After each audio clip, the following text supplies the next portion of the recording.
Hey there, everyone. This is Christina with Sandy Prince Photography. You are listening to our new podcast, Boss Ladies in Lace, the show where we talk about all things women related, including boudoir, empowerment, and self-transformation. We are still so excited about this new launch. We are close to extending our new podcast to all surrounding podcast platforms. You will be able to find Boss Ladies in Lace on platforms like Spotify, Amazon Music, Apple and Google Podcasts, and many more. Meanwhile, our episodes can still be found on our YouTube channel with Sandy Prince Photography. On today's episode, we are digging into self-comparison. We are going to discuss what self-comparison looks like in our everyday life and how it has shaped our view of our own self-worth. Thanks for joining us today, and let's go ahead and get started.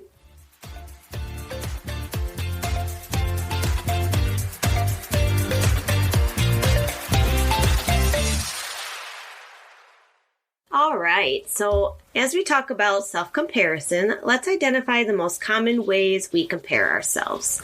We compare physical items that we feel bring us self-worth, like cars, jewelry, designer objects, and sometimes it's as simple as how much money we have. More commonly, we look at our looks, our size, our shape, and our beauty to the standards we see in society. Most people won't admit it, but all of these self-comparisons are probably present in their everyday life. One of the key points I want to discuss today and really understand is how these ridiculous society expectations were created in the first place. I mean, what is true beauty, status, or wealth? I don't know if that question can be answered simply. Last week, we talked about identifying our self-value and becoming more aware of how we view ourselves. The sad truth is that most women will find that they don't value themselves enough.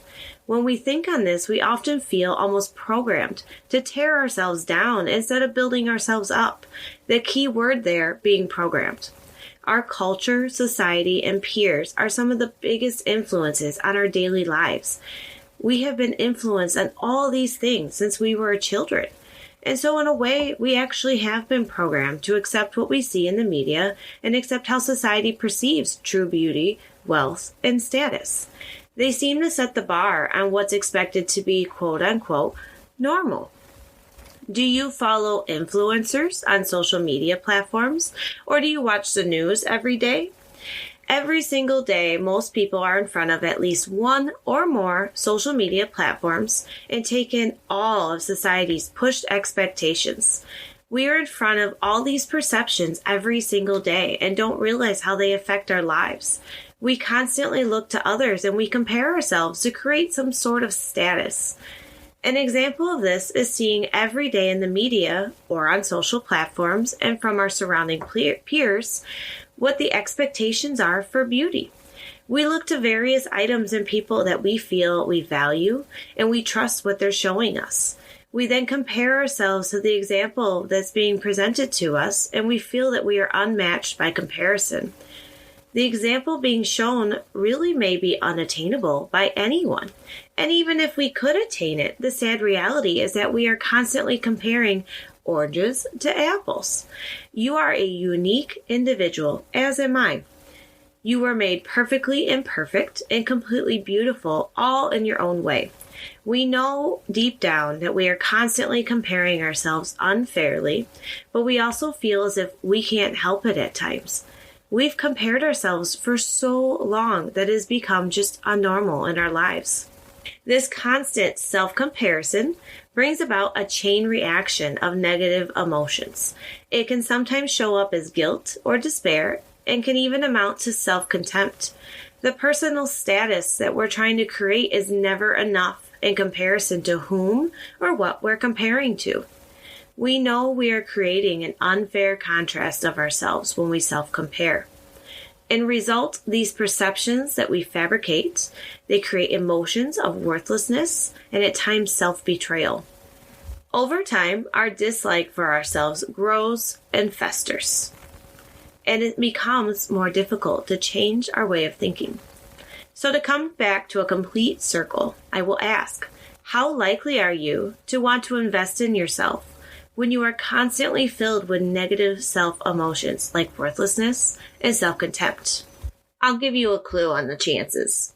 Most times it's slim to none. And why would you? You don't feel worthy or feel valuable as a person.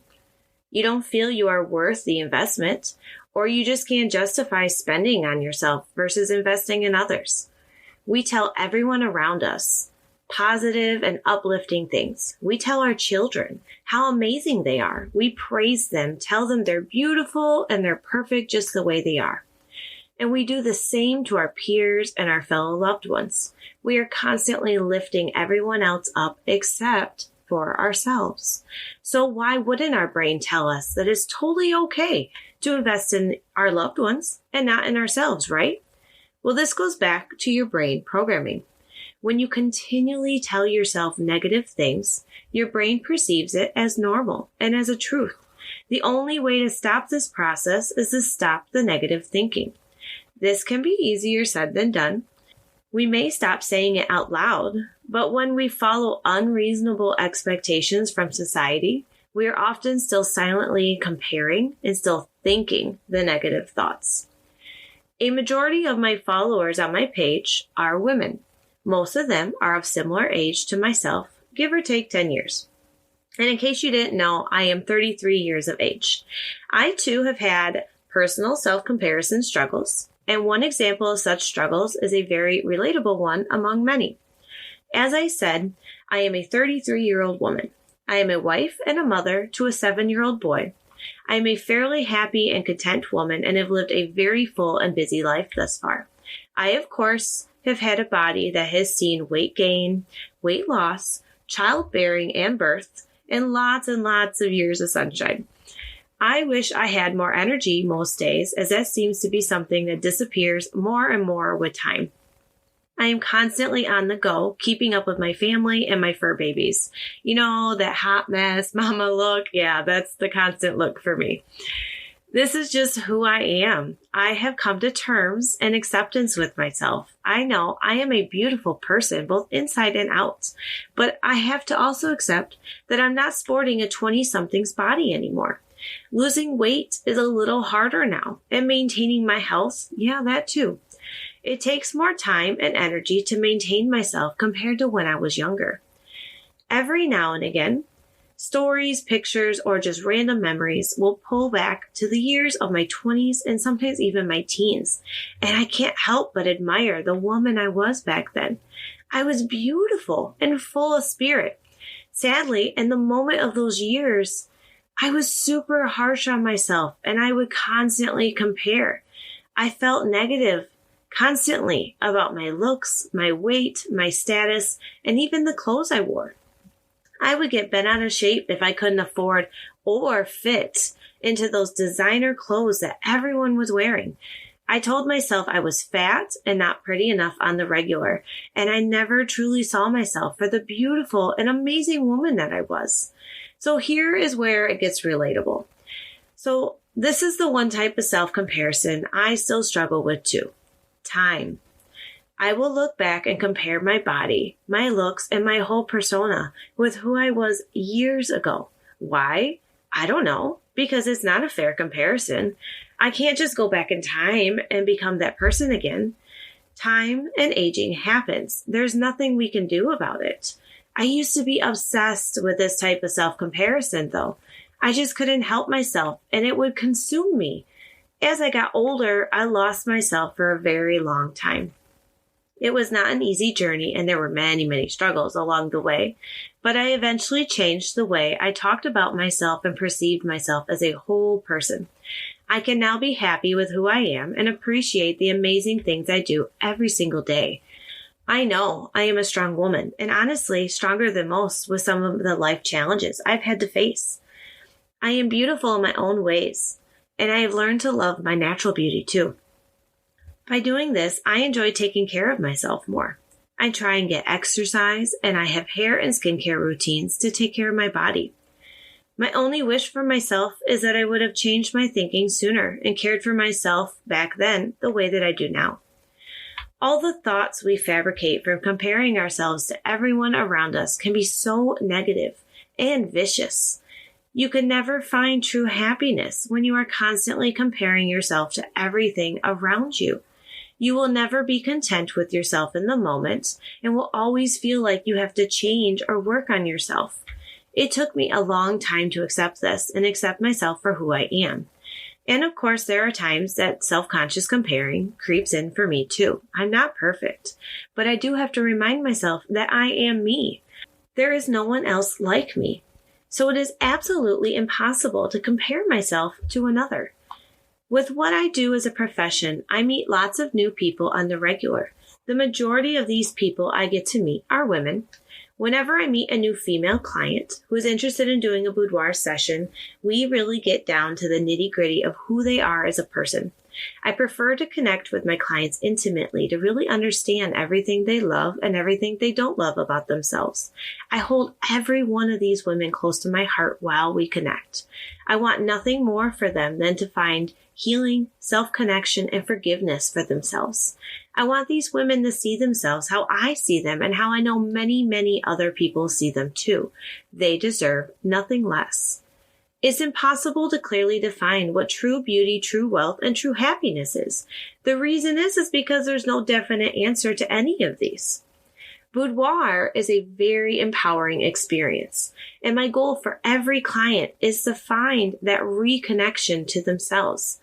Every step of your reconnection process is important, but taking the plunge into a boudoir session can be a great jump start or even maybe a stepping stone to loving yourself again. We want to ignite the flame that's been blown out for years. Find that love of who you are and let it grow. Take every day, one day at a time, but stop habits like negative self-talk, self-comparison, and self-sabotage every time you get close to investing in yourself. Do you self-sabotage? I promise you, it's probably more common in your life than what you realize. So this is your reminder to stop comparing yourself. Stop thinking what you see in society, the media, or online is a quote-unquote normal expectation. Stop comparing apples to oranges and stop cutting yourself down. You are worthy and you don't deserve that. There is only one you, just like there is only one me. So own that and be proud of the woman that you are. Also, remember, what you say out loud and what you think in your head is important. You are teaching your brain every single day what is normal, regular, and accepted. Start talking to yourself the same way you talk to everyone else, positively and lovingly. Well, ladies, you have been chatting with Christina from Sandy Prince Photography on the new Boss Ladies in Lace podcast. I've enjoyed talking with you, and I hope you enjoyed the episode.